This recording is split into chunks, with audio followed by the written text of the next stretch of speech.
Vou vos presentar mañá no CEDES unha novedade. É o libro de unha árbore, un poema e o seu sentir. Está baseado nas árbores autóctonos da nosa terra e é baseado no horóscopo arbolar. O horóscopo celta? Dos celtas, verdade? Sí, sí. É baseado a través de unha antropóloga que o publicitou no seu país no 1987 e logo traducirono no 1990 e eu saquei na luz o 1924. Moi ben. Bueno, por que nace este libro?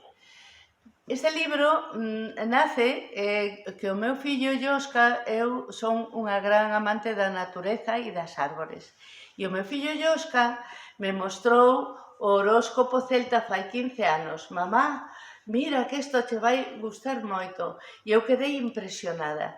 Tan impresionada quedei que empecé a estudiar polo miúdo as nosas árbores autóctonas ao noso redor e a localizar a persoas que fixeron estudios exhaustivos, como Bert Lambert. E é unha antropóloga que fixo ese libro e quedei fascinada. E entón dixen, por que non crear unhos poemas en función das persoas que corresponden a cada árbore? Entón, aí partí e se empezaron a fluir os poemas dunha maneira fermosísima.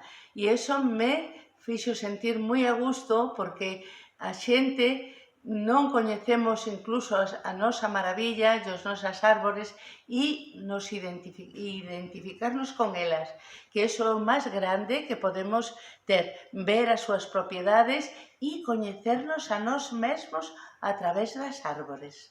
Así que unha vez máis a natureza é a gran sabia, non, Fina? Sí, ela é a que nos dá forza, enerxía e vitalidade.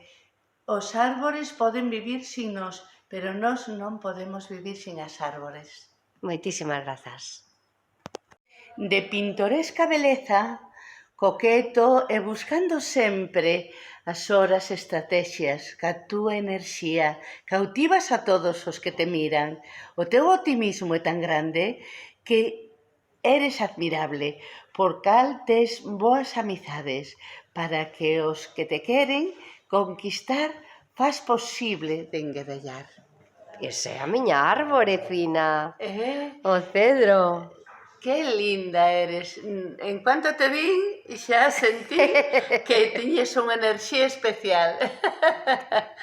Gracias, Corantón. Moitas grazas. Por viva o cedro.